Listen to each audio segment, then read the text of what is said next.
special session, our caucus wanted to come together and share, sort of give an update as to where things are. For the last several weeks, I have had good negotiations and conversations with the governor's office.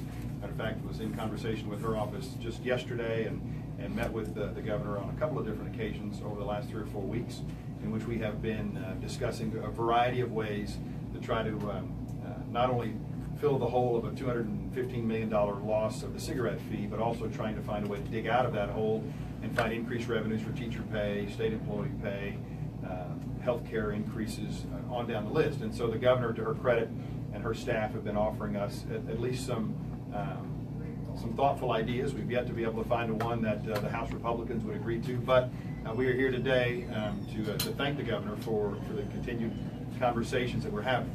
However, the struggle that we have is we are, about 4 days away from special session, and we still don't know what the House Republicans' plan is.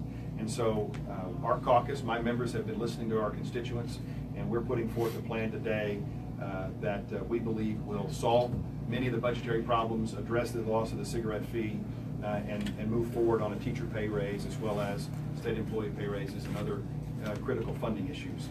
First and foremost, when the cigarette tax comes up for a vote on the floor of the House of Representatives, we believe next Wednesday, there will be ample members of my caucus who have listened to their constituents and will support the cigarette tax. Matter of fact, with the 72 members of the House Republican caucus, there will be more than enough members from my caucus supporting that cigarette tax, that if the Speaker can lead his team around an issue that he says is vitally important, as a matter of fact, he says it's only the only important thing, then if he can lead his team, he'll have enough votes from my caucus to see that it passes.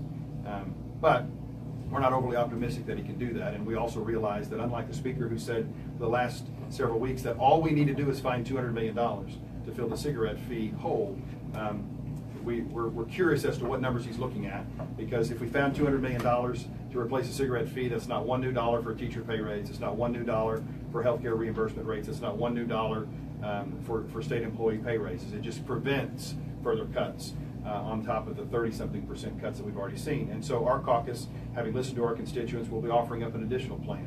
We are filing legislation at the beginning of next week that will take the gross production tax back up to 7%. That'll bring in an estimated, on all wells, we'll bring in an estimated $300 million that could be used to dig our way out of this hole. So what you'll hear is our caucus has members who are willing to support the cigarette tax enough for them to pass it. If the Speaker can lead his team and bring an additional $215 million to the table, then our caucus is offering up a 7% gross production tax that would bring in an additional $300 million to help balance this budget. Now, if the Speaker and his team choose not to support that, then we're offering up legislation that will take it to a vote of the people. The Speaker has said that if he can't get his members to vote for the cigarette tax, that he's going to put the cigarette tax up for a vote of the people, and we think that that may be certainly a justifiable position for him. And if he's willing to let the voters decide on an increase in the cigarette tax, and we think he ought to let the voters decide on an increase in the gross production tax as well, if he chooses not to allow us to have an up or down vote on raising the gross production tax up to 7% in this special session. And so that's our plan. Our constituents have been loud and clear. They want revenue, more than just the $200 million from the cigarette fee. They want us to solve the real problems of the day. They want us to lead. They want us to end the partisan bickering and offer a plan that has broad-based support. We believe our plan does that, and it is our hope that the Speaker of the House, who to this point has offered up no plan, we still don't know 4 days out what he wants to do in terms of raising revenue to help balance the budget. Our hope is that he will listen to our plan and give it the due consideration that the governor's office at least has been giving it over the last few weeks. With that, we have to answer any questions. Does the broad call for a special session make it politically harder to get anything done? I would think that the broad call for a special session should make it easier to get things done by allowing more things to come on the table for negotiating purposes. I think the fact that the governor put a teacher pay raise as part of the call for special session, we would hope that would motivate some House Republicans to find the revenue necessary to answer that call, to be able to increase teacher pay. But under the current framework of just trying to pass a cigarette tax, that only prevents further cuts. That doesn't offer up any real revenue for a teacher pay raise. And so maybe the governor's call, including the teacher pay raise, would encourage the House Republicans to consider our gross production tax increase as a way to get that teacher pay raise done. And let me just clarify what something you said earlier. You said you had ample members on the Democratic side who would support a cigarette tax increase. Is that any different than what we saw during regular session? So we've not whipped the votes per se, but I can tell you this, that with 72 members, he needs 4 members of our caucus to pass the cigarette tax. He will have that in multitudes in order to get it passed. All he's got to do is go convince those people who've elected him speaker to pass a bill that he says is vitally important. Our caucus is working in a bipartisan way. Members of my caucus will vote for what he wants in terms of revenue. He and his caucus have yet to stand up and vote for what we're asking for. It's really not just us, it's our constituents. Our constituents are asking for an increase in the gross production tax. Our caucus is here, we've heard their call, and we're going to offer them legislation that would actually increase the gross production tax if the speaker would allow us to call it for a vote. And if it is, then does that unlock all of your votes, like you said during session? Or will it still, you won't vote in block either way? So our caucus has said that there are members of our caucus whose constituents have told them that they don't think the cigarette tax ought to go up unless there's additional revenue. And so if the gross production tax is put to a vote of the people, or if it's increased to 5 or 7%, we were originally at 5%, and we're still there. If they wanted to offer us 5% tomorrow, we would accept that deal, and would be glad to work with them. But if they choose not to, well, our constituents are demanding 7%, and so our caucus is willing to put that up for a vote. And if they allow that to go to a vote of the people, I think the members of my caucus whose constituents have told them don't support a cigarette tax unless gross production tax is on the table, I think they would find that sufficient to support the cigarette tax. Is the gross production tax the only avenue for the teacher pay raise? The Senate has already said that's pretty much dead. Sure, it's not the only avenue. Matter of fact, in our negotiations with the governor, her staff actually pitched to us an increase in the income tax on high earners, rolling back some of the income tax cuts on high earners, families that make over $160,000 a year, families that make over $200,000 a year. Her office pitched that to us. Our caucus said we would gladly accept that. It was a wonderful bipartisan moment there in which her leadership team or her staff said, "Would you accept it?" And I said, "Yes, we would." My caucus would gladly support an increase in the income tax, or restoring the income tax on high earners, for our support for the cigarette tax. And then apparently they took it to the House Republicans, who denied it out of hand. And so even though the governor's office had originally put it on the table for consideration, they couldn't get the House Republicans to support that bipartisan solution. So yes, we're open to something other than just a gross production tax, because it's going to take more than that to balance the budget. But we think the gross production tax has the most support from our constituents, and that's what we think we want to stay focused on the best we can. Republicans might be able to fill the hole completely without you, though, with the Supreme Court ruling saying that they can give them exemptions, modify, tax cuts, etc., without a supermajority. Is there any thoughts or words or rumors about what? Now we are hearing that there could be a Republican plan that actually would cut the income tax rate, but then eliminate some deductions, which would cause some tax increases to go probably on the backs of middle-class families. Instead of asking the oil and gas companies to pay more, and what we hear their plan is to cut the income tax for some folks and eliminate some deductions for working families that would just make them pay more.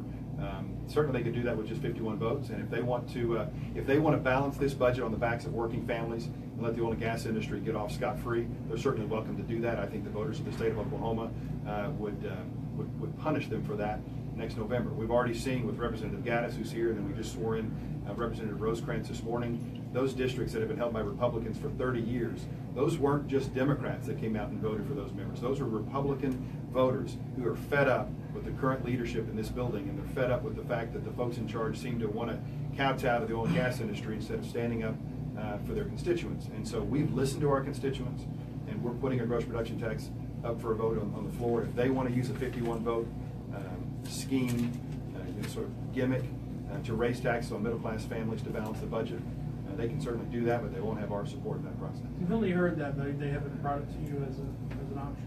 No, we have, we put our Restoring Oklahoma plan on the table and gave it to Speaker McCall's office back in March.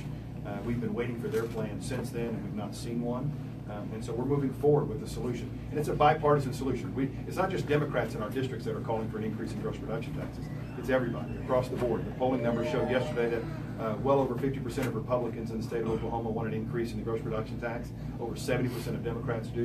And so we've listened to our constituents, and we're offering up that as a solution, both to be voted on the floor, to immediately increase funding, and if they choose not to do that, then to put it to a vote of the people to allow the voters to decide.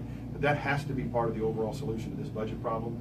The voters know it, we know it, we've listened to our constituents, and we're offering up again as a plan to get us out of this mess.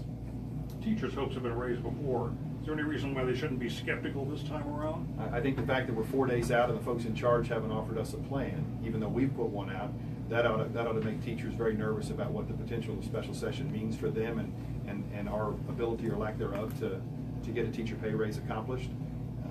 But I will say this, with the governor's office, our negotiations have been fruitful and productive. The fact that an income tax increase was pitched at all is evidence that the governor realizes we need more revenue than just a cigarette tax. And if we could find common ground around an income tax restoration on high earners, as well as a cigarette tax, then I think teachers could be justified in being cautiously optimistic about a pay raise.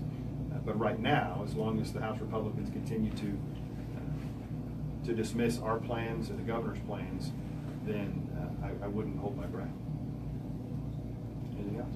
What about the plan to use rainy day funds? Have you had any conversation with Governor Bowden about that? We have. The governor's office is very reticent to use any one-time dollars. They don't want to do it. They don't want to tap the rainy day fund. And we don't either, because tapping the rainy day fund is just a small Band-Aid that doesn't solve the problem. We need recurring revenue. And so our caucus is not in favor of accessing the rainy day fund to the exclusion of a gross production tax. If they want to put a gross production tax on the board and say, well, that's not going to raise enough money immediately, so let's look at tapping the rainy day fund, we would consider that as part of an overall solution. But if it's the only solution, if their only solution is just to tap one-time savings account money instead of asking the oil and gas industry to pay a little bit more, then our caucus, and I don't think the governor would be very supportive of that. Would your caucus be open to a gross production rate of 4 or 5% as this was discussed during the last session? Absolutely. Our caucus has been willing to negotiate all session long, and we're willing to negotiate now. We have said from the beginning that we thought it ought to be 7%. That's what our constituents are calling for. But we were willing to compromise at 5% on new wells. We said we need to be willing to go to 4% for the first 12 months, and then 7% after that, or 4.5% for the first 18 months, and then 7% after that. We're absolutely willing to put more and more options on the table because we've listened to our constituents. They want a solution, and we're offering solutions. But every one of the solutions that we offer that are coming directly from the voters, directly from our constituents, are being dismissed because they'd rather side with a small group of powerful special interest folks. But absolutely, we're open to negotiating around the gross production tax, and the governor's office knows that, and we've been having good conversations. Is modifying tribal gaming still on the table? So that has been pitched to us again by the House Republicans, and our caucus has said that as a standalone measure, we don't have any issues with expanding gaming. Matter of fact, we think it may help the bottom line of the state, but trying to tie it to some other, to a cigarette tax, I'm not sure that solves the real problem. Besides, our constituents are calling on us. We're listening to them. They're calling on us to raise the gross production tax, and we're going to try to do that. Anything else? Thank you all very much. Have a wonderful afternoon.